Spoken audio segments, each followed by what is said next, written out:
Selamat malam saudara, Anda menyaksikan Breaking News Kompas TV bersama saya Elgin Fridianto. Perang Israel Amerika Serikat melawan Iran makin memanas. Tak hanya jumlah korban yang terus bertambah, area sasaran semakin luas. Militer Israel merilis video yang diklaim sebagai serangan ke sistem pertahanan udara Iran. Iran pun melancarkan serangan balasan. Saudara, Israel mengklaim telah menghancurkan 300 peluncur rudal Iran. Israel meningkatkan serangan udara terhadap peluncur rudal Iran Selasa waktu setempat. Iran pun melancarkan serangan balas Israel dan sejumlah negara di wilayah Teluk. Iran menembakkan puluhan rudal balistik ke Israel, memicu sirine serangan udara di seluruh negara itu.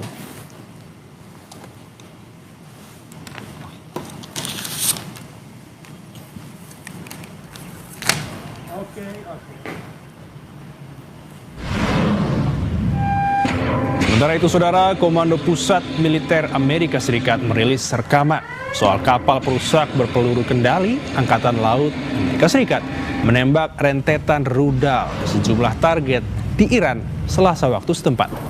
Komando Pusat Militer Amerika Serikat menyebut kapal-kapal perang tersebut mengirimkan tembakan rudal tanpa henti dari perairan kawasan. Rekaman menunjukkan peluncuran rudal dari laut sebagai bagian dari operasi militer.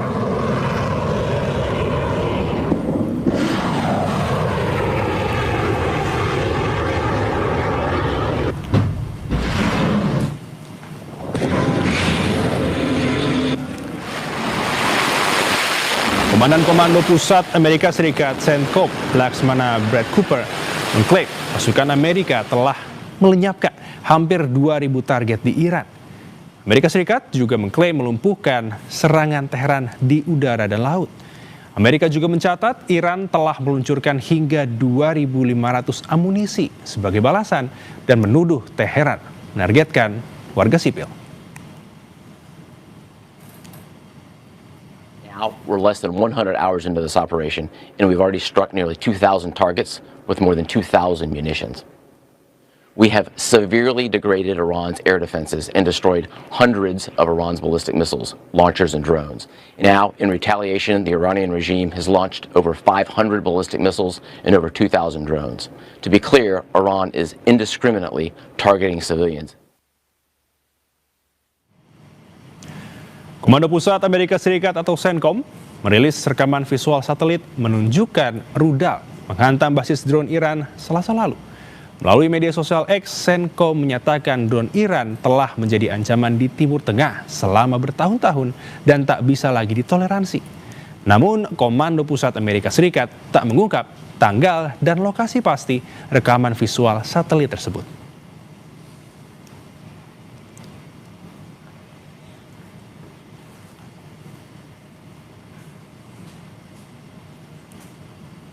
Saudara, militer Israel merilis video yang diklaim sebagai serangan ke sistem pertahanan udara Iran.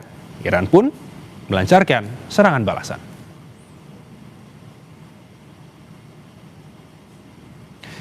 Israel mengklaim telah menghancurkan 300 peluncur rudal Iran. Israel meningkatkan serangan udara terhadap peluncur rudal Iran Selasa waktu setempat. Iran pun melancarkan serangan balas Israel dan sejumlah negara di wilayah Teluk, saudara. Iran menembakkan puluhan rudal balistik ke Israel, memicu sirine serangan udara di seluruh negara itu.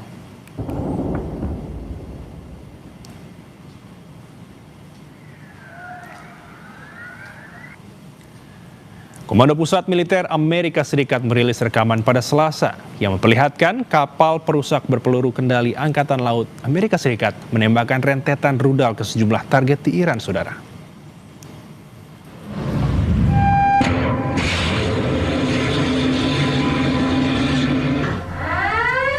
Komando Pusat Militer Amerika Serikat menyebut kapal-kapal perang ini mengirimkan tembakan rudal tanpa henti dari perairan kawasan pada siang hingga malam. Rekaman menunjukkan peluncuran rudal dari laut sebagai bagian dari operasi militer yang sedang berlangsung.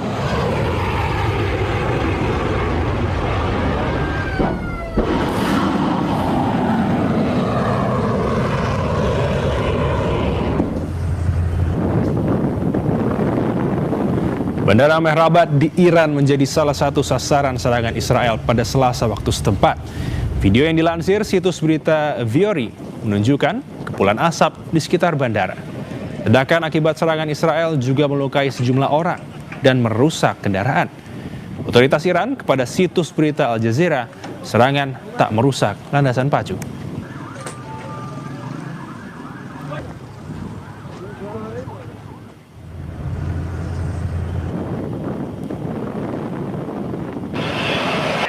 Konflik di Timur Tengah semakin meluas hingga ke Lebanon, saudara. Israel kembali melakukan serangan udara ke Beirut, Lebanon. Militer Israel merilis video serangan ke kota Beirut pada Rabu waktu setempat. Israel mengklaim jika serangan menargetkan fasilitas penyimpanan senjata bawah tanah milik Hizbullah. 50 orang dilaporkan tewas dan lebih dari 300 orang terluka.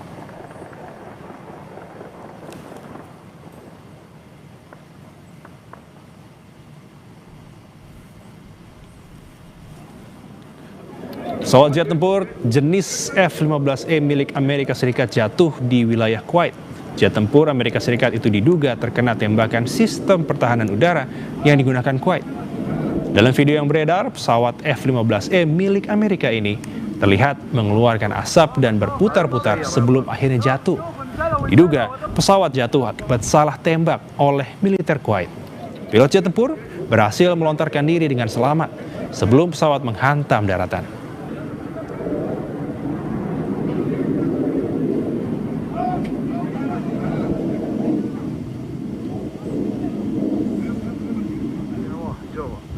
هذا المسير يا الربع شوف انزلوا هذا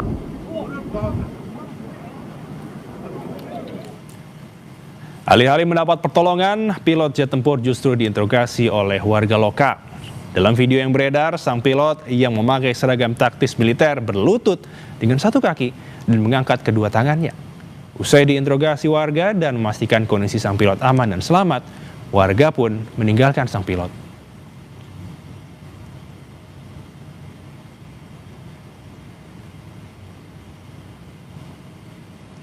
Sebelumnya, Center Command atau CENTCOM Amerika Serikat melaporkan sebanyak 3 jet tempur Amerika Serikat yang jatuh di Kuwait ternyata adalah target salah sasaran konflik Amerika, Israel, dan Iran.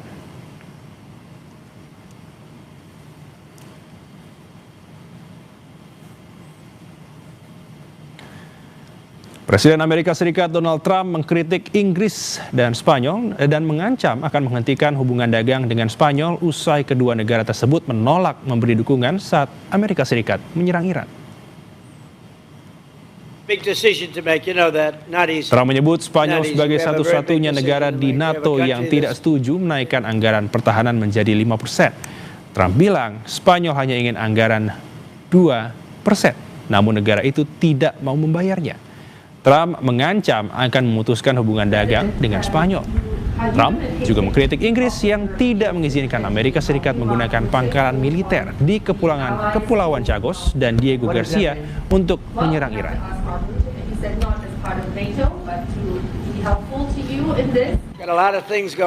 And as you know, they were the only country that in NATO would not agree to go up to 5%.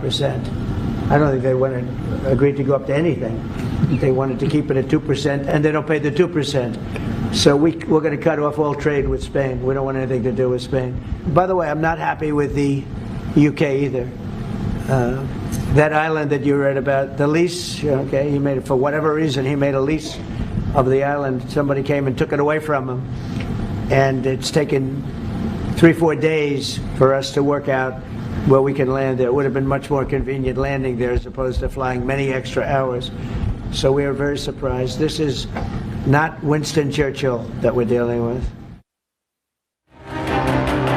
Asap mengepul di zona industri Fujairah, Uni Emirat Arab, menyusul kebakaran yang disebabkan oleh puing-puing pesawat tanpa awak dari Iran yang berhasil dicegat sistem pertahanan udara Uni Emirat Arab.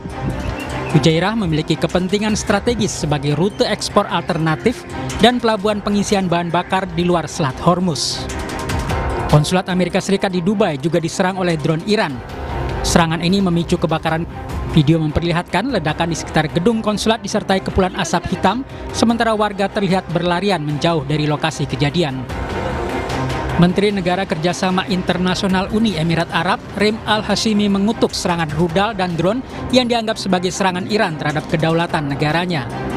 Al-Hashimi menambahkan setiap pelanggaran kedaulatan Uni Emirat Arab atau negara Teluk manapun tidak akan dibiarkan begitu saja. Ia menekankan negaranya tidak akan berkompromi dalam melindungi kedaulatannya. في الأيام الأخيرة تعرضت دولة الإمارات إلى جانب دول الخليج ودول شقيقة وصديقة لسلسلة هجمات إيرانية سافرة في سياق تصعيد إقليمي خطير وغير مسبوق. Dubes Iran untuk Indonesia, Muhammad Borujerdi, menyayangkan sikap sejumlah negara Arab yang menyudutkan Teheran menyusul serangan balasan terhadap pangkalan-pangkalan militer Amerika Serikat di kawasan Teluk. Menurutnya, langkah militer yang ditempuh Teheran merupakan bentuk perlawanan atas serangan yang lebih dahulu dilancarkan AS bersama Israel dari pangkalan-pangkalan militer negara tetangga. این در حالیه که جمهوری اسلامی ایران در طول تاریخ خودش چه قبل از انقلاب چه بعد از انقلاب هرگز آغازگر هیچ جنگی نبوده و هرگز به هیچ همسایه یا کشوری حمله نکرده ولی الان بر اساس منشور ملل متحد دفاع از خودش رو حق خودش میدونه و به پایگاه‌های آمریکا در تمامی کشورهای منطقه. Perang terbuka antara Iran melawan Israel dan Amerika Serikat pecah sejak Sabtu pekan lalu. Serangan awal dilakukan dengan pemboman ke ibu kota Teheran yang berujung pada tewasnya pemimpin tertinggi Iran, Ayatullah Ali Khamenei, beserta sejumlah jenderal dan pejabat lainnya. Iran membalasnya dengan melancarkan serangan ke Israel dan sejumlah pangkalan militer Amerika Serikat yang berada di Uni Emirat Arab, Qatar, Kuwait, serta Arab Saudi.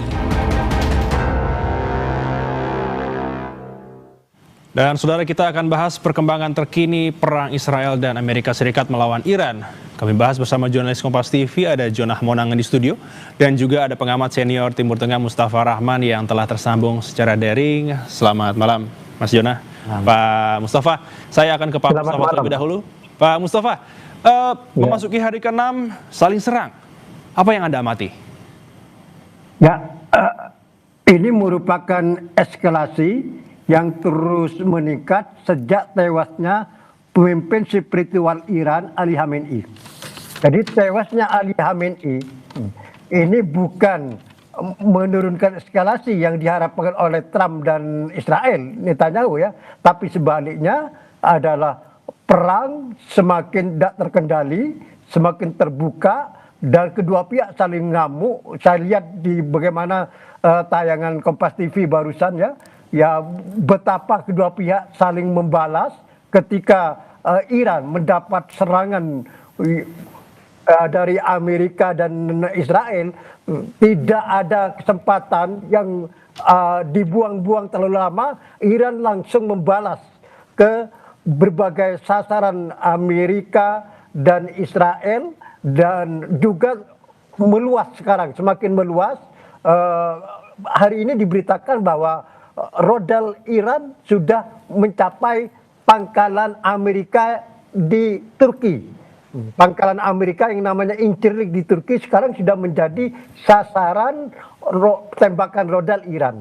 Adapun ya pangkalan-pangkalan militer Amerika, kemudian kantor-kantor diplomatiknya seperti kantor kedutaan Amerika di Saudi dan di negara Arab lain, kantor konsulatnya di Dubai juga menjadi sasaran serangan Iran ya. Artinya Iran ini sekarang betul-betul mengamuk ya. Karena dia merasa sekarang itu betapa dahsyatnya serangan Amerika dan Israel, seperti yang diklaim oleh Amerika barusan bahwa Amerika sudah menarget lebih dari 2.000 sasaran di Iran. Adapun Israel juga mengklaim bahwa sudah menghancurkan sekitar 300 tempat peluncuran rudal balistiknya. Namun demikian Iran masih mampu membalas secara bertubi-tubi ke berbagai sasaran Amerika dan Israel di hampir seluruh Timur Tengah. Jadi sekarang mengapa ya di satu pihak Amerika sudah mengklaim sekian ribu dia menyasar sasaran Iran. Israel juga demikian. Tapi dalam waktu yang sama Iran masih bisa membalas kok. berarti kan masih banyak tempat-tempat yang super rahasia yang mungkin belum dijangkau oleh informasi intelijen Amerika dan Israel ya, yang membuktikan bahwa Iran masih membalas cukup dahsyat juga, sehingga bisa disebut bahwa Iran sampai sekarang, sampai hari ke-5 memasuki hari ke-6 dari meletusnya perang ini, Iran masih mampu menciptakan apa yang namanya perimbangan kekuatan. Apa yang dimaksud perimbangan kekuatan itu adalah Iran mampu membalas semua serangan yang begitu dahsyat diklaim oleh Israel sama Amerika langsung dan membuat mereka juga ya shock ya, dan bingung ini bagaimana kok udah habis-habis Iran ini, sedangkan kami sudah memasuki hampir 6 hari ini sudah habis-habisan menyerang berbagai sasaran Iran itu, mulai dari tempat peluncuran rodal balistiknya, kemudian kamp-kamp militernya, kemudian sampai ke kamp-kamp kantor polisi di kota Heran, di Isfahan, di Qom dan kota lainnya, di Mashhad, sampai Mashhad yang jauh, yang hampir dekat dengan perbatasan Pakistan itu, sampai ke situ. Kemudian juga bandaranya sudah mulai jadi sasaran Israel sama AS ya. Ini sudah ngamuk, kedua pihak semakin ngamuk ini, sudah merambah kemana-mana sasarannya. Jadi ini susah diprediksi ya, sampai kapan perang ini, dan kemudian yang ada sekarang itu kedua pihak saling hancur-hancuran, saling habis-habisan, dan ini juga tentu dampaknya akan signifikan ya, baik regional maupun ke global. Oke, baik. Pak Mustafa, tadi saya ingin meng-highlight mungkin statement pertama di mana dikatakan bahwa tadi oleh Pak Mustafa tewasnya Khamenei ini perang semakin tidak terkendali. Tapi apa betul sebenarnya dengan kondisi krisis kepemimpinan ini berpotensi ini akan adanya keputusan-keputusan yang agresif oleh Iran, dan tentunya ini akan dibalas mungkin lebih agresif lagi dengan serangan dari Amerika Serikat dan Israel? Ya, tren yang ada sekarang sampai hari ke-5 menunjukkan begitu. Jadi semakin eskalasinya semakin tidak terkendali, semakin tidak terukur ya. Israel dan Amerika sama-sama semakin meningkatkan serangannya di berbagai sasaran di seluruh Iran, sampai ke Mashhad, bahkan sekarang sampai bandara. Bandara sudah menjadi sasaran Israel sama Amerika. Begitu pula sebaliknya, Iran juga tidak kalah dahsyatnya dalam membalas. Sekarang tidak hanya ke Israel, tapi ke negara tetangganya seperti Kuwait, Uni Emirat, Saudi, Oman, dan sampai ke Turki sekarang itu. Ini kan jelas ya, dampak khususnya ke ekonomi global ini luar biasa. Karena yang namanya negara kawasan Arab Teluk itu kan adalah dikenal sebagai negara-negara yang punya kekayaan alam luar biasa, khususnya di bidang minyak dan gas alam. Sekarang ya, gas alam di Eropa sudah naik 50%. Kemudian di Asia naik 35%. Harga minyak sudah sekarang naik hampir 15%. Sudah katanya hari ini sudah mencapai $77 per barrel. Ini diprediksi bisa mencapai $100, bahkan lebih. Nah, kalau ini terjadi benar, ini betul-betul bencana ekonomi di tingkat global, termasuk ke Indonesia juga. Oke, baik. Pak Mustafa, saya akan ke Jonah terlebih dahulu. Jonah, tadi dikatakan oleh Pak Mustafa betul bahwa memang semakin tidak terkendali dengan tewasnya dari pemimpin Iran. Melihat sampai hari ke-5, eskalasinya semakin naik. Bagaimana? Ya, Gin, kalau saya melihatnya ini pertempuran yang sangat modern ya. Pertempuran yang tidak hanya melibatkan mungkin dari armada udara, armada tempur, tapi juga melibatkan seperti AI. Dikarenakan memang ada unsur seperti perang psikologi, dan juga ada melibatkan unsur-unsur lain. Bahkan kalau kita lihat dalam beberapa kesempatan atau beberapa waktu, bahkan ketika mereka ingin membuka seperti laman-laman media sosial, bahkan sudah disisipi oleh mungkin dari pihak Israel, khususnya mungkin seperti ada web atau mungkin ada unsur-unsur lain yang dalam rangka untuk menurunkan psikologi. Jadi memang kalau kita perhatikan ini adalah transisi perang yang inilah perang yang akan terjadi di masa depan. Jadi perang yang sebenarnya tidak hanya melibatkan unsur konvensional pasukan, tapi juga melibatkan namanya teknologi. Jadi tadi benar dikatakan oleh Bapak pengamat itu bahwa memang perang ini berdampak kepada banyak hal, berdampak juga kepada perekonomian, bahkan juga ke perekonomian global. Apalagi kalau kita lihat dari Garda Revolusi Iran yang bahkan menutup Selat Hormuz, dan secara tidak langsung ada juga unsur kapal kita, ada 2 kapal Pertamina yang saat ini juga tidak bisa melanjutkan perjalanan dikarenakan kalaupun nanti dipaksakan nanti akan dilumpuhkan oleh pihak akan Iran. dilumpuhkan ya. Jadi memang kalau kita lihat ini sudah masuki hari ke-6 ya waktu Indonesia, tapi kalau di Iran sendiri ini kan masuki hari ke-5. Kalau kita lihat dari waktu ke waktu, mulai dari hari pertama sampai hari ke-5, ini memang cukup mengagetkan dikarenakan memang banyak tidak menyangka bahwa Iran ini akan sekuat seperti ini. Jadi ketika Amerika melancarkan operasi ini dengan sandi Epic Fury, dengan serangan-serangan langsung ke titik strategis, di mana memang sasaran utamanya sudah tercapai ya, dengan meninggalnya Khamenei dan juga beberapa tokoh penting lainnya. Apalagi kalau kita lihat Amerika yang menurunkan armada udaranya seperti F-35, F-22, bahkan ditampilkan juga bagaimana hegemoni udara mereka ketika pesawat tempur yang dipandu juga. Jadi pesawat tempur itu tidak hanya dia bertempur sendiri, jadi dia di atas lagi ada namanya AWACS. Jadi dia dalam bertempur itu dia seperti sekawanan. Jadi ada seperti pesawat tempur perang elektronika yang fungsinya menumpukan radar-radar lawan. Jadi radar dari pihak Iran itu dia tidak bisa membaca. Atau mungkin nanti dibacanya dalam bentuk grafik lain. Nah, ketika dilumpuhkan itulah maka serangan-serangan itu dilancarkan. Dan memang kalau kita lihat serangan-serangan dilakukan oleh Amerika Serikat di hari pertama ini memang tanda kutip cukup efektif ya. Dan ini memang mengganggu secara psikologis dari pihak Iran. Namun yang menarik adalah mulai dari hari kedua bahkan di hari kelima ada peningkatan yang sebenarnya kalau kita bilang ini begitu luar biasa ya yang terjadi di Garda Revolusi Iran. Serangan-serangan yang dilakukan oleh rudal, apalagi dengan drone bunuh diri, drone kamikaze ini berhasil menembak ke beberapa titik strategis. Tidak hanya ke serangan dilakukan khususnya kepada Israel, tapi juga ke beberapa negara kawasan ya, yang bisa dikatakan menjadi sekutu Amerika Serikat.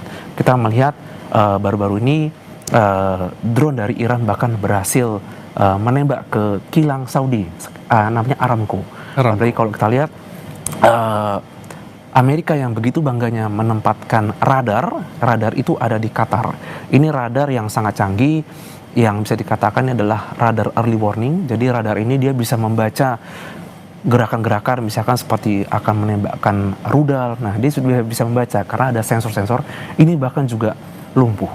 Nah, ini itu saja cukup mengagetkan. Bagaimana serangan seperti drone yang bahkan bisa masuk dan tidak terdeteksi, dan ini membuktikan bahwa kecanggihan militer Amerika Serikat ataupun masifnya serangan ini ternyata masih bisa dikalahkan dengan teknologi yang mungkin diklaim oleh Barat Iran tidak bisa mampu. Tapi serangan dilakukan, apalagi kalau kita lihat di hari keempat, hari kelima, serangan balasan masih masif, tembakan rudal ke Lebanon, ke beberapa titik lain. Ini itu saja, ini cukup mengagetkan, dan Amerika itu saja harus berpikir ulang kalau ingin melanjutkan. Apalagi kalau kita lihat dari pihak Iran pun mereka sangat percaya diri dan mereka gentar ya. Ya, dan berulang kali mengatakan bahwa kami akan membalas, dan balasan ini itu saja yang diklaim oleh Iran, balasan yang tidak akan tergantikan. Jadi ini menunjukkan bagaimana Iran tidak hanya main-main tapi juga membuktikan Iran mampu, mungkin tanda kutip, sejajar lah dengan Amerika Serikat dalam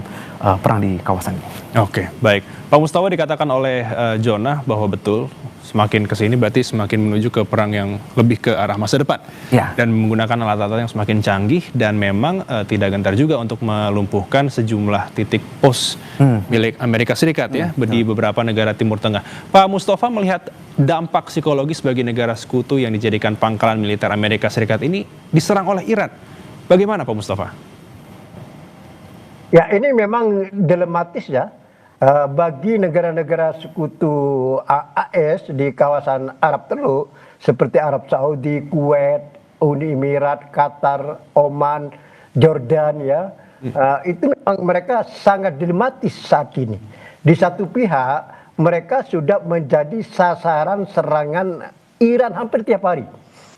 Tapi di pihak lain dia seperti tidak punya dikatakan tidak punya kekuatan untuk menyerang, mungkin tidak punya niat saya juga bingung ya, mereka itu sampai sekarang tidak pernah membalas dari serangan Iran. Mungkin sangat mengandalkan Amerika ya, tapi ternyata Amerika seperti dikatakan oleh jurnalis Kompas itu ya jebol juga ya. Ini merupakan uji coba ya, perang teknologi ya, teknologi. Kalau kita melihat di atas kertas ya, secara normatif ya, tentu ini sangat timpang ya.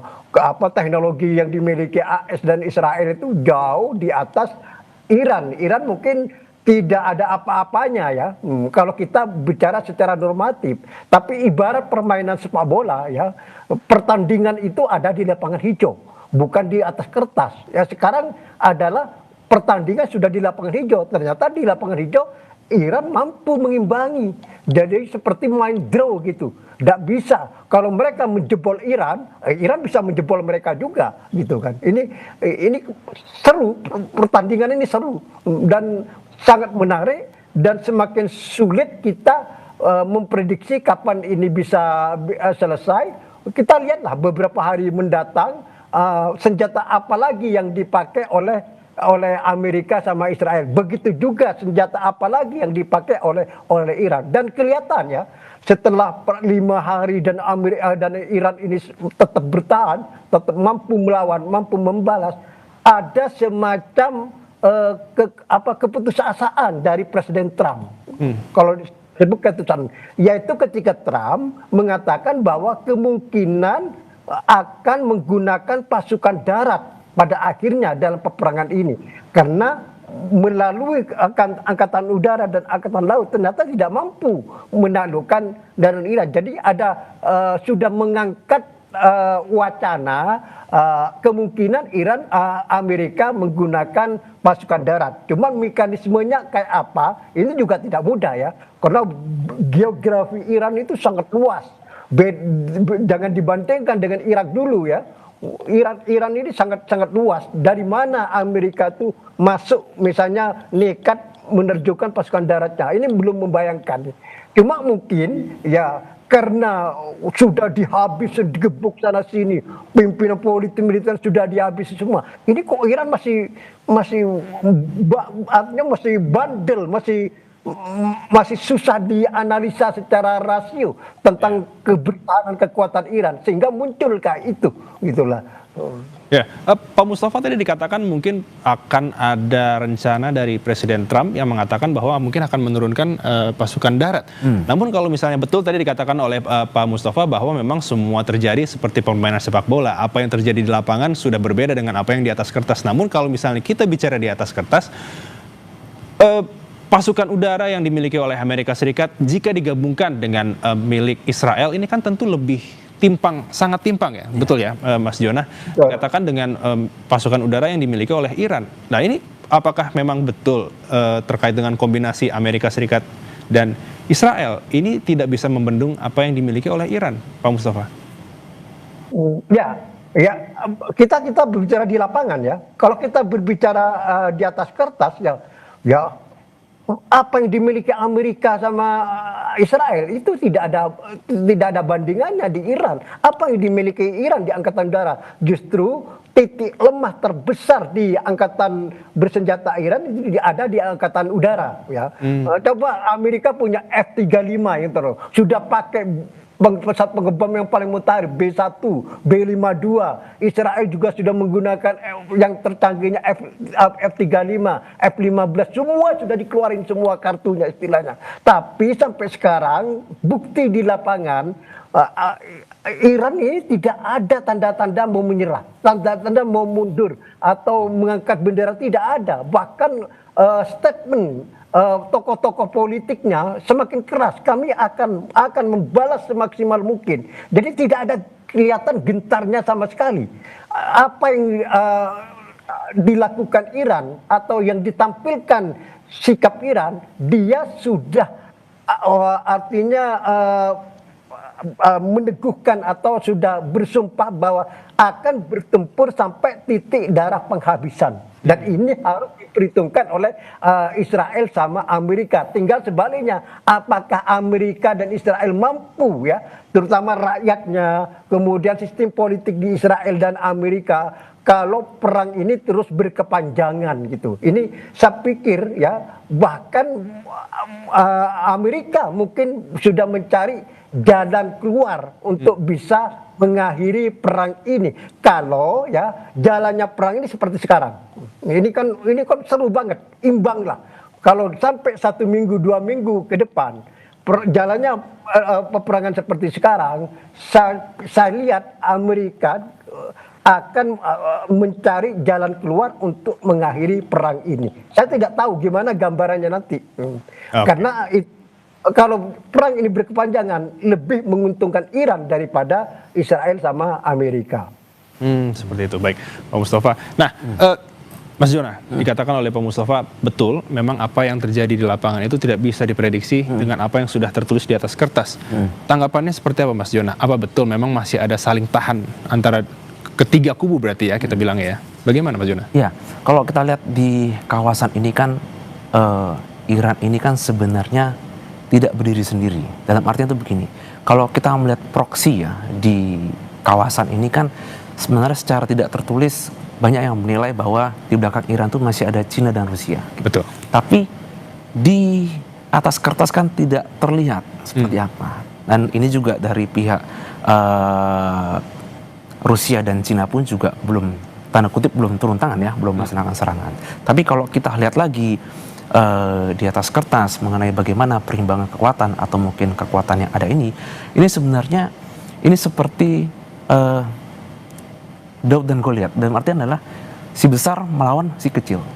Tidak ada yang menyangka bahwa Iran yang mungkin secara teknologi militer ya, bahkan kalau kita lihat angkatan udara Iran ini kan sangat jauh kapabilitasnya dibandingkan dengan angkatan udara Amerika Serikat yang memiliki pesawat F-22, F-35 yang bahkan diklaim kalau di radar itu tidak terlihat. Jadi ini benar-benar stealth. Belum lagi angkatan Amerika Serikat yang punya kapal induk dan pesawat tempur dengan 2 kapal induk yang udah standby dan melakukan serangan yang bertubi-tubi. Angkatan udara Iran pun kalau kami lihat pun ini yang tercanggih pun sebenarnya hanya Yak-130. Itu pun hanya pesawat latih yang hari kelima atau hari kemarin itu untuk pertama kalinya F-35 Israel menembak jatuh Yak-130. Tapi sebenarnya kan ini tidak head to head. Apakah ini balance antara F-35 Israel menembak Yak-130? Itu saja tidak. Nah, jadi sebenarnya kalau kita melihat dari adanya 2 negara ini, Amerika Serikat yang membackup Israel, sedangkan Iran yang masih seorang diri, sebenarnya ini kita harus melihat kira-kira dalam 1 minggu 2 minggu ke depan ini apakah Iran ini mampu untuk minimal dia bertahan dulu melawan gempuran dari Amerika Serikat. Apalagi kalau kita lihat ini sudah memasuki hari berikutnya, pasti dari pihak Amerika Serikat pasti akan melakukan evaluasi hari demi hari terkait dengan serangan. Apakah serangan ini efektif atau tidak, dan juga bagaimana serangan balasan.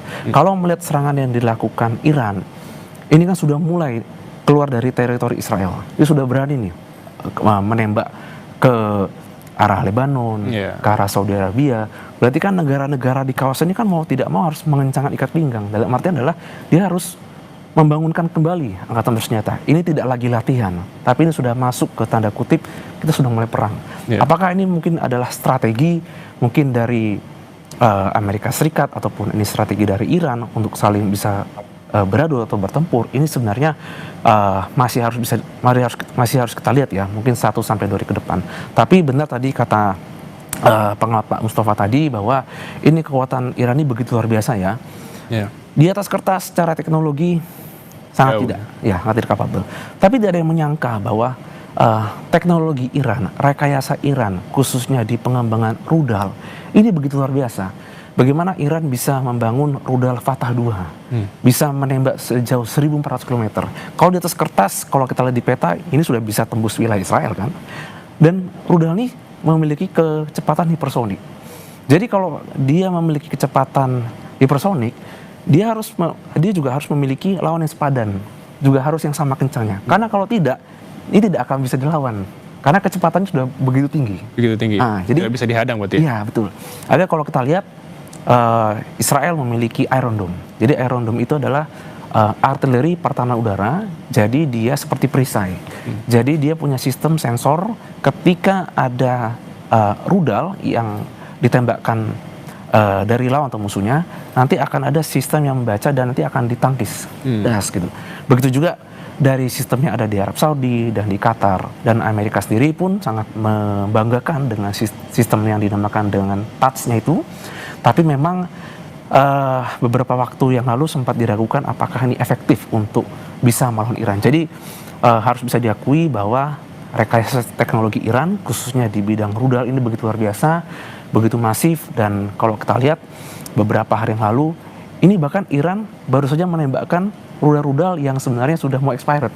Bayangkan, belum rudal-rudal baru yang sebenarnya sudah disiapkan. Disiapkan. Jadi sebenarnya apakah ini strategi Iran?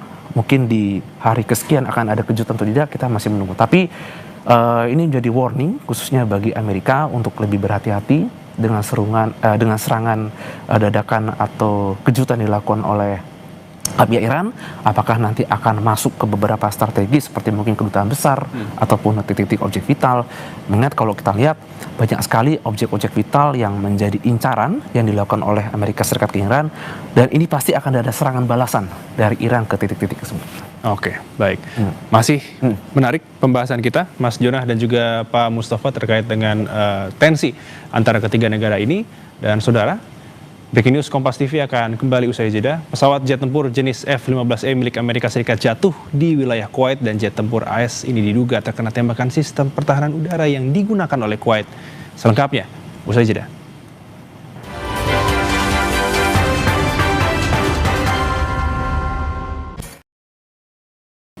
F-15E salah tembak. Kok bisa? Iya, jadi inilah kalau perang sedang terjadi ya, kecepatan reaksi pilot dan juga situasi itu sangat mempengaruhi. Terkait dengan adanya salah tembak ini memang saat ini sedang diinvestigasi ya oleh pihak dari US Air Force dan juga dari pihak Kuwait. Ini banyak sekali spekulasi yang muncul di publik.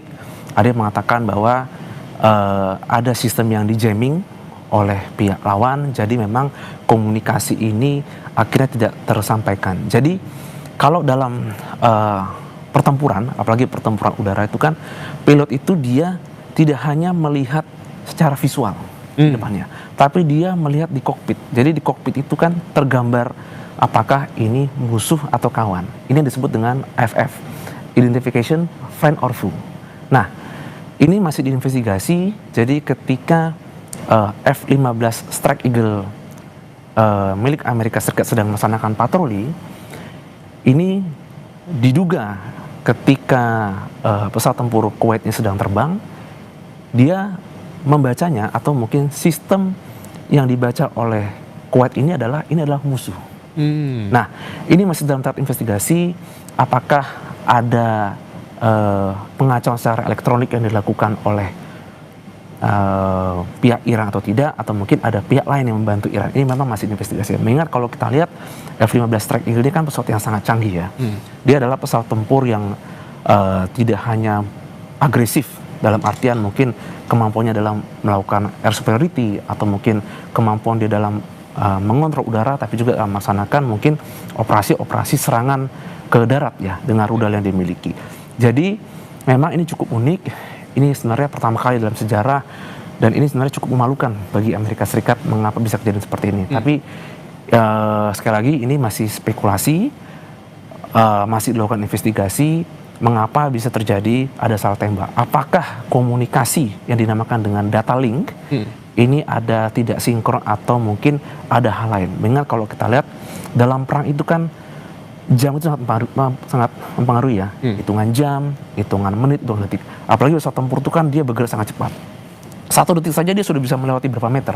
Jadi bisa dibayangkan ketika dari pihak Kuwait melihat adanya F-15 ini yang tentu saja masih akan didalami. Mengapa kok Kuwait ini menembak? apakah terbacanya di radar atau sistemnya adalah musuh atau tidak, ini masih diinvestigasi. Mengingat kalau kita lihat dua pesawatnya juga sama-sama canggih, apakah memang ada karena kalau lihat perang ini kan sudah sangat modern, perang elektronika, jamming, perang sinyal, ada lagi namanya emisi elektronik, jadi saling mengacau dia, saling mengacau dan juga itu saling berpengaruh ya. Oh iya, dan itu informasi palsu diberikan terus. Jadi memang data-data itu memang harus di backup. Itu sebenarnya kalau dalam pertempuran udara itu dia harus ada backup dari udara namanya AWACS itu tersebut. Jadi ini masih diinvestigasi oleh pihak Amerika Serikat dan juga dari pihak Kuwait mengapa ini bisa terjadi. Jadi sebenarnya ini belum terlihat secara nyata apakah ini ada kesalahan sistem atau kesalahan yang disebut dengan data link atau sistem dimiliki oleh pesawat tempur tersebut. Oke. Pak Mustafa, seperti dikatakan Mas Yona, Kuwait salah tembak F-15 milik Amerika Serikat. Ada potensi perang menyebar di Timur Tengah, Pak Mustafa? Ya, bukan potensi lagi, memang sudah menyebar ya. Sekarang udah Hizbullah di Lebanon sudah ikut berperang dan sudah terjadi ya saling tembak, saling meluncurkan rodal antara Israel sama Hizbullah. Bahkan Israel sudah mewacanakan akan melakukan serangan darat ke Lebanon untuk mengejar milisi-milisi Hizbullah. Ini sudah meluas ya. Kemudian juga milisi pro Iran di Irak pun juga sudah dalam 2 hari terakhir, 2-3 terakhir itu juga sudah angkat senjata juga, sudah pada menimbaki kamp-kamp militer Amerika di Irak seperti yang di Irbil itu sudah ditembaki juga ya. Jadi secara meluas sudah meluas, sudah kemana-mana ini ya. Cuman masalahnya sekarang ini apakah disebut sudah perang regional atau tidak, ini ya relatif ya.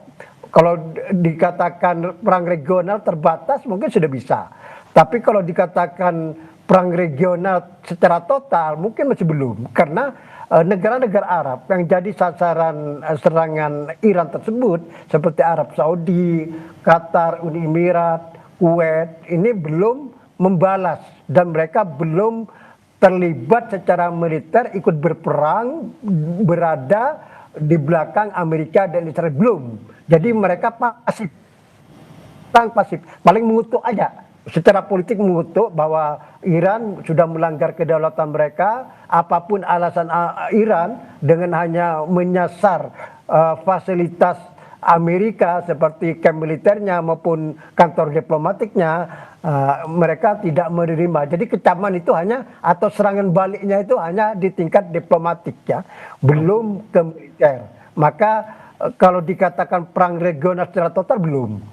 Kalau dikatakan perang regional secara terbatas sudah bisa, karena sudah meluas ya, sudah masuk ke Lebanon, sudah ke Irak ya. Dan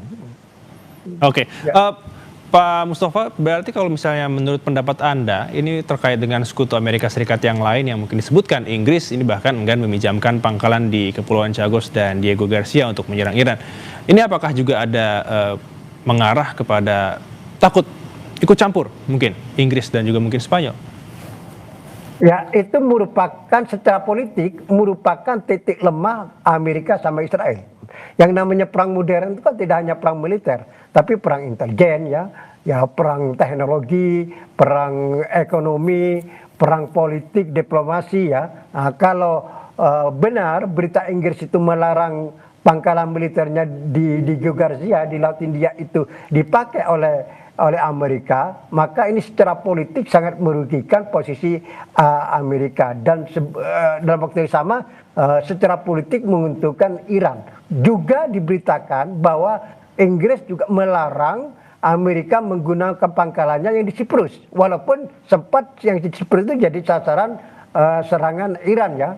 Nah, ini merupakan titik lemah Amerika kalau nanti sekutu-sekutu yang punya sikap seperti Inggris ini adalah semakin luas, semakin banyak ya.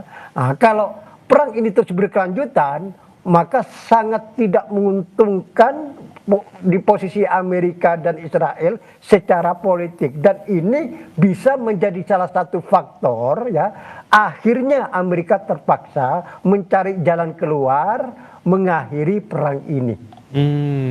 Oke, baik. Pak Mustafa, dikatakan memang betul Amerika Serikat dan Israel ini melanggar piagam PBB, Pak Mustafa, dan melanggar hukum internasional juga, seperti itu. PBB sudah gelar sidang darurat, dan sejauh ini apakah ini bisa menjadi gertakan untuk Amerika Serikat dan juga mungkin Israel untuk menghentikan serangan, Pak Mustafa? Ya, minimal secara politik dan diplomasi ini merupakan kelemahan Amerika dan Israel. Kalau PBB sampai bersidang dan tidak membenarkan serangan Amerika dan Israel terhadap Iran karena dianggap melanggar hukuman internasional. Ini menambah lagi ya semakin lemahnya posisi Amerika dan Israel dalam konteks hukum internasional. Nah, ini juga kalau semakin meluas sangat tidak menguntungkan posisi Amerika dan Israel dalam perang melawan Iran saat ini. Oke, baik. Dan kalau seperti itu, apakah mungkin ini bisa terbaca jika memang sudah ada putusan dari PBB terkait dengan hal itu, Pak Mustafa? Apakah mungkin emang betul yang dikatakan oleh Trump sendiri, yang awalnya mungkin 4 sampai 5 minggu, tapi tidak bisa ditentukan akhirnya sampai kapan? Kira-kira sudah ada bacaan belum jika memang sudah ada keputusan dari PBB? Ya, masalahnya sekarang PBB itu kan semakin tidak digubris. Walaupun PBB misalnya mengeluarkan resolusi, Dewan Keamanan PBB mengadakan sidang darurat untuk mengeluarkan resolusi mengutuk serangan Amerika, tentu akan diveto oleh Amerika kan, akan tidak ada gunanya gitu kan. Dan sampai sekarang saya belum mendapat berita kalau Dewan Keamanan PBB berinisiatif mengadakan sidang darurat untuk membahas perang ini, belum sampai, karena mereka sudah menduga ya bahwa percuma menggelar sidang Dewan PBB karena akan diveto oleh Amerika. Biarkanlah perang ini berjalan sampai di mana nanti ya, sampai Amerika sadar bahwa perang ini sudah mengalami jalan buntu. Nah, itu mungkin terjadi kalau ekonomi global semakin buruk. Misalnya harga minyak sudah tidak terkendali, harga harga gas alam sudah tidak terkendali. Kemudian Cina, Eropa sudah berteriak bahwa dampak ekonomi terhadap mereka akan melumpuhkan ekonomi mereka. Ini masalah dampak perang Rusia Ukraina ini kan belum selesai juga kan. Ini ditambah perang ini.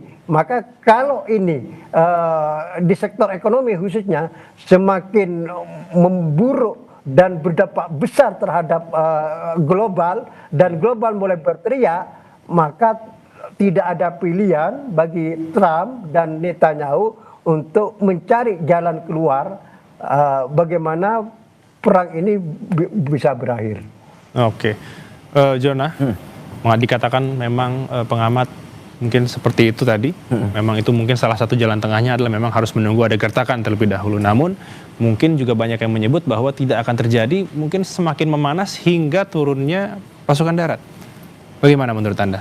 Iya, jadi serangan yang dilakukan oleh Amerika dan Israel ke Iran ini kan, ini akan dikatakan masih serangan pendahuluan. Jadi ini belum pasukan darat yang turun. Jadi bisa dibayangkan serangan pendahuluan saja sudah begitu masif ya, apalagi serangan darat. Jadi memang kalau kita lihat dalam peperangan itu seperti ada tradisi bahwa harus ada pasukan daratnya. Dalam artian adalah ini adalah sebuah simbol pasukan darat diturunkan, bagaimana seorang pasukan infanteri dalam melakukan penguasaan terhadap kota atau kepada negara.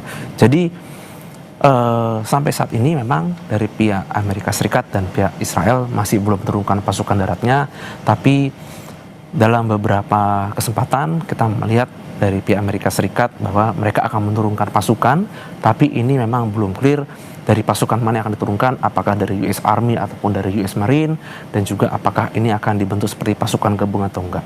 Kalau pasukan darat nanti diturunkan, tentu saja kalau kita lihat ini kita masih harus juga melihat bagaimana kombinasinya. Apakah nanti akan ada air support, atau mungkin dukungan serangan udara, atau mungkin serangan udara mungkin akan dikurangi dan fokus pada pasukan darat. Jadi kalau pasukan darat diturunkan, biasanya mereka sudah punya misi operasi. Misalkan harus menguasai kota ini dengan tujuan misalkan untuk merebut objek vital, atau mungkin diturunkan pasukan darat untuk mencari sasaran-sasaran atau mencari objek-objek atau tokoh-tokoh vital.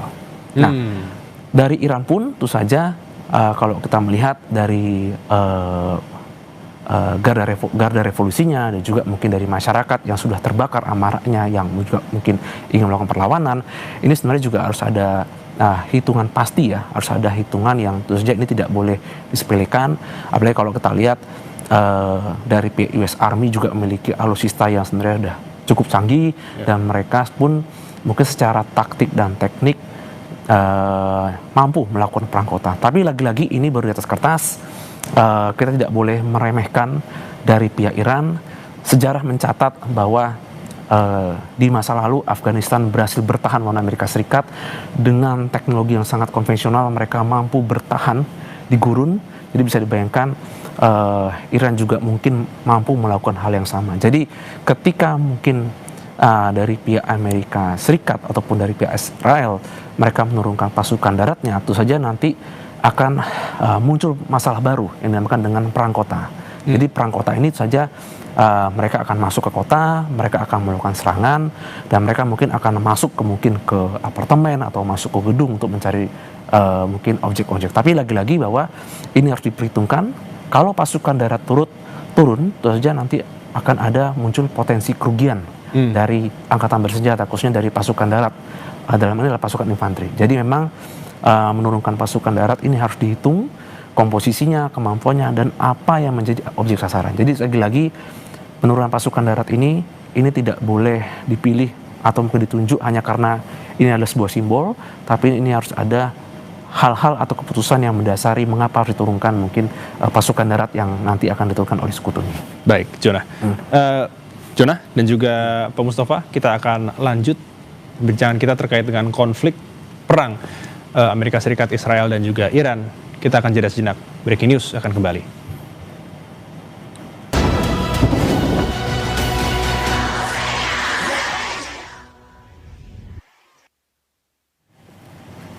Masih di Breaking News Kompas TV, saudara, bersama saya Elgin Fridianto membahas terkait dengan perang Amerika Serikat, Israel, dan juga Iran. Masih bersama kami pengamat senior Timur Tengah Mustafa Rahman dan juga jurnalis Kompas TV Jonah Hamonangan yang ada di studio. Saya akan ke Jonah terlebih dahulu. Jonah, mungkin bicara mengenai perang, tentu tidak jauh dari intelijen. Sebenarnya cara kerja dari Intel itu seperti apa? Mungkin pemberian informasi terkait dengan mungkin akan terjadinya hal seperti ini pada hari ini. Jadi perang itu tidak akan terjadi kalau tidak ada informasi intelijen. Jadi intelijen itu harus dilakukan dalam rangka untuk mengumpulkan informasi dan juga untuk memastikan bahwa objek-objek atau sasaran ini ada.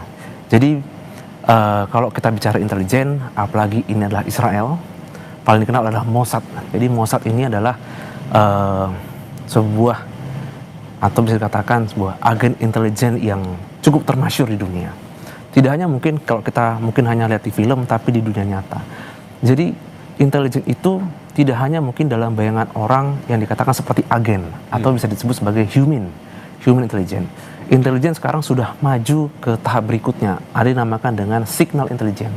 Jadi intelijensinya, jadi bisa menggunakan satelit, bisa menggunakan sistem untuk bisa memonitor pergerakan, apakah itu objek ataupun pergerakan lainnya. Jadi bisa dibayangkan ketika serangan kepada Khamenei, ini dari pihak intelijen Israel, Mossad tuh bahkan mereka masuk sampai ke informasi lalu lintas, bahkan sampai mereka menghack kamera untuk bisa memonitor kemana pergerakan dari Khamenei. Jadi inilah salah satu kehebatan intelijen dalam rangka untuk mencari sasaran. Nah, terkait dengan intelijen, jadi memang ini cukup unik ya. Kalau kita melihat intelijen itu dari masa ke masa itu dia mengikuti apa yang menjadi tren atau global. Kalau kita melihat dari peran Mossad, mungkin kita bisa berkaca dari peran-peran yang dia lakukan, bahkan yang terbaru khususnya ketika mereka berhasil masuk ke Iran. Ini begitu luar biasa ya. Mereka bisa membuntuti, mereka bisa melihat atau bahkan dalam banyak kesempatan mereka bisa infiltrasi ke situs-situs atau mungkin ke aplikasi yang digunakan oleh masyarakat Iran. Jadi ini membuktikan bahwa agen-agen Mossad ini mampu menjiwai apa yang dilakukan oleh dari pihak Iran sendiri.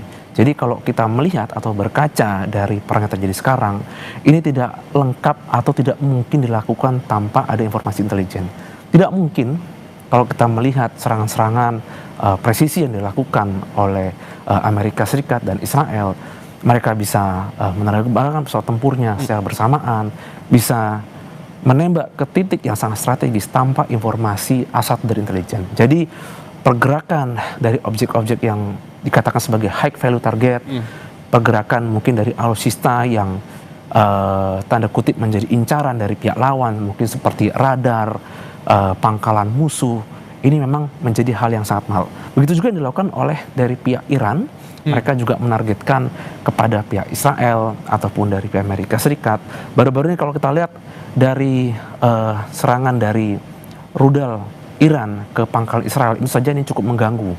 Tidak mungkin pesawat tempur bisa akan take off atau terbang kalau landasannya tidak utuh atau dalam tanda kutip adalah tidak ideal. Jadi memang informasi intelijen ini adalah sangat vital, apalagi sekarang ini konflik sudah berjalan, informasi intelijen ini sangat masif, penyadapan, penghasutan ini terus dilakukan. Jadi tidak hanya mungkin mengandalkan informasi mungkin dari pihak kamera, tapi juga mungkin mereka melihat bagaimana tren masyarakat. Ini terus dimonitor, bagaimana menggalang sebuah isu, menggalang sebuah massa, kita tuntutan. Jadi memang serangan hari demi hari, ini tidak hanya mungkin dari peran Mossad ataupun CIA dari Amerika Serikat, tapi mereka juga mungkin melibatkan mungkin pihak-pihak dalam Iran, dalam tanda kutip mungkin kita tidak tahu, mungkin ada dalam Iran yang mungkin dibayar mungkin untuk membocorkan informasi ataupun hal lain. Perlawanan ya. Ya, betul. Gitu ya. Dan ini tidak lepas dari peran intelijen yang mungkin berhasil menghasut mungkin dengan alasan mungkin keselamatan keluarganya atau mungkin dengan uang yang mungkin tidak sedikit. Jadi inilah salah satu keberhasilan atau fungsi intelijen dalam peperangan modern sekarang. Oke, Pak Mustafa, dikatakan oleh Jonah tidak bisa berhasil mungkin tanpa peran dari intelijen. Melihat klaim-klaim yang dikatakan oleh Amerika Serikat dan juga mungkin Israel atau bahkan Iran, dengan adanya intelijen ini apakah mungkin sudah valid, Pak Mustafa? Dan juga ini terkait dengan bisa mengetahui posisi atau letak dari Ali Khamenei. Ya, betul. Apa yang dikatakan tadi itu, bahwa dalam perang modern itu intelijen justru faktor yang paling utama, yang paling menentukan jalannya perang, bahkan juga yang paling menentukan kemenangan dalam satu peperangan ya. Intelijen sekarang, intelijen ini luar biasa perannya, di atas segala-galanya di era modern ini. Jadi tentu teknologi ya. Jadi kerjasama intelijen dan teknologi. Apa yang kita saksikan dalam perang Iran sama Amerika Israel ini adalah ya perang teknologi dan intelijen. Dan ini harus menjadi pelajaran bagi semua militer di dunia ini. Jadi perang Iran dan Amerika Israel ini adalah perang yang paling modern. Paling yang modern.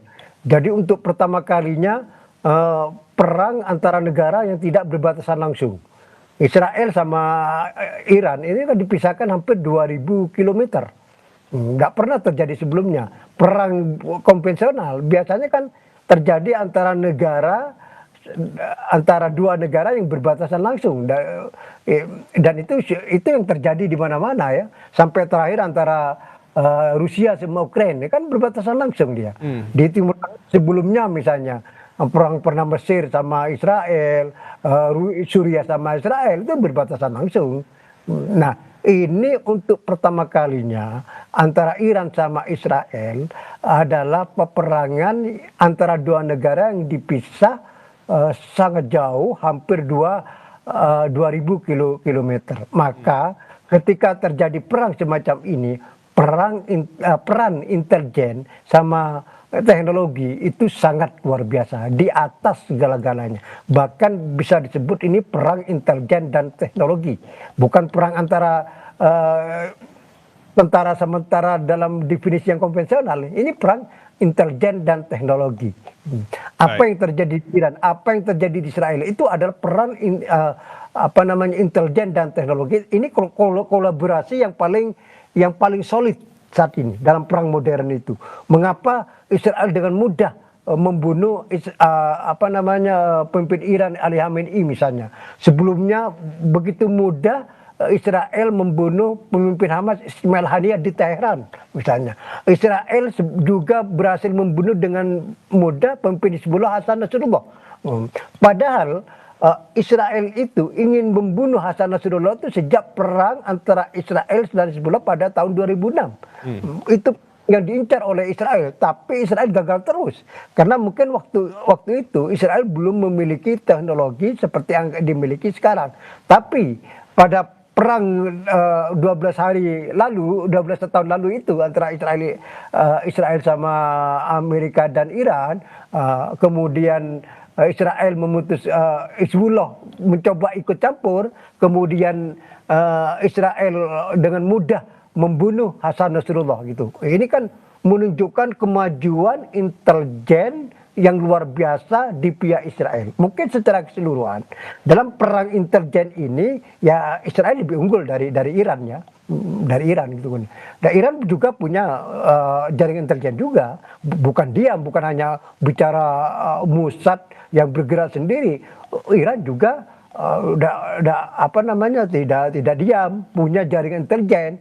Dan ketika Iran menyasar sasaran di Israel, kemudian di kawasan Teluk sekarang, itu semua adalah intelijen Iran yang bermain. Peran intelijen Iran juga sangat-sangat besar. Tapi kalau kita banding secara keseluruhan, tampaknya saya berani mengatakan memang Israel mesti lebih unggul dalam konteks perang intelijen daripada Iran. Makanya perang masa depan, ini menggambarkan perang masa depan juga. Jadi perang masa depan itu adalah perang intelijen yang sangat menentukan. Baik, Pak Mustafa, berarti kalau seperti itu dikatakan perang masa depan, intelijen dan teknologi, berarti menurut Anda, apakah peran dari pasukan darat nantinya itu akan lebih ke arah kependudukan? Berarti bukan ke peperangan berarti Pak Mustafa? Enggak, pasukan darat kalau memang nanti diterjunkan, itu juga tidak lepas dari peran intelijen. Sebelum menerjunkan pasukan darat, intelijen yang sudah main dulu, sudah disusupkan dulu. Kalau tidak memainkan intelijen dulu, tahu-tahu tiba-tiba mau menggerakkan pasukan darat, itu sama aja dengan bunuh diri, gitu kan. Akan habis nanti. Makanya ini justru paling penting nanti. Kalau misalnya Amerika suatu saat mengambil keputusan untuk menerjunkan pasukan daratnya ke Iran, sebelum itu sudah Amerika dan Israel harus menerjunkan intelijennya itu. Bagaimana operasi darat ini bisa sukses. Sekarang itu apa aja itu tidak lepas dari peran intelijen. Dan peran intelijen sangat menentukan suksesnya sebuah operasi. Gitu. Baik, Jonah, dikatakan oleh Pak Mustafa bahwa itu adalah peran penting dari sebuah intelijen. Namun jika intelijen itu tidak memiliki tujuan, informasi itu diberikan komando. Seperti yang mungkin sekarang dirasakan oleh Iran, masih bingung mungkin siapa yang nantinya akan menggantikan Ali Khamenei. Harus seperti apa? Ya, jadi memang kalau kita lihat sekarang di domestik Iran ya, ini masih mencari siapa sosok yang akan menggantikan Khamenei. Tapi memang ini tidak mudah. Kalau kita melihat ini dari berhasilnya Amerika Serikat mereka mengeksekusi pemimpin tertingginya, ini memang tidak lepas dari peran intelijen yang berhasil menentukan atau mencari, dan ini dieksekusi oleh serangan dari jet tempur. Tentu saja ini melemahkan moral dari pihak Iran ya, dari pihak domestik. Jadi untuk menentukan pemimpin ini juga menjadi dilema juga buat masyarakat Iran. Amerika Serikat juga pasti tidak tinggal diam. Mereka juga mungkin menciptakan sebuah sosok, entah mungkin sosok ini mungkin yang dirancang mungkin untuk memimpin Iran. Mungkin adalah orang-orang yang mungkin dibuat seakan-akan untuk inilah orang akan menjadi pemimpin Iran, atau mungkin ada pihak lain. Kalau kita melihat di dalam Iran sendiri, banyak yang menyalurkan nama dari keluarga dari Khamenei sendiri, ada juga yang menyalurkan dari pihak luar, khususnya dari mungkin dari pihak politik, tapi lagi-lagi memang ini butuh waktu atau butuh proses. Saat ini yang terjadi di Iran adalah mereka sedang melaksanakan konsolidasi kekuatan atau mengumpulkan kemampuan, dan juga mereka ingin memastikan bahwa serangan-serangan presisi ini bisa dilakukan. Kalau kita melihat dari upaya Amerika Serikat yang akan menurunkan pasukan daratnya, tentu saja ini akan menjadi upaya yang tidak mudah bagi Iran. Iran harus menebak di mana, titik mana Amerika akan menurunkan pasukan daratnya. Mereka harus menguatkan atau memberikan perlawanan atau mungkin ranjau atau semacam. Jadi memang ini butuh waktu atau proses. Oke, butuh waktu dan juga butuh proses. Masih ditampung terlebih dahulu seperti itu ya, Mas?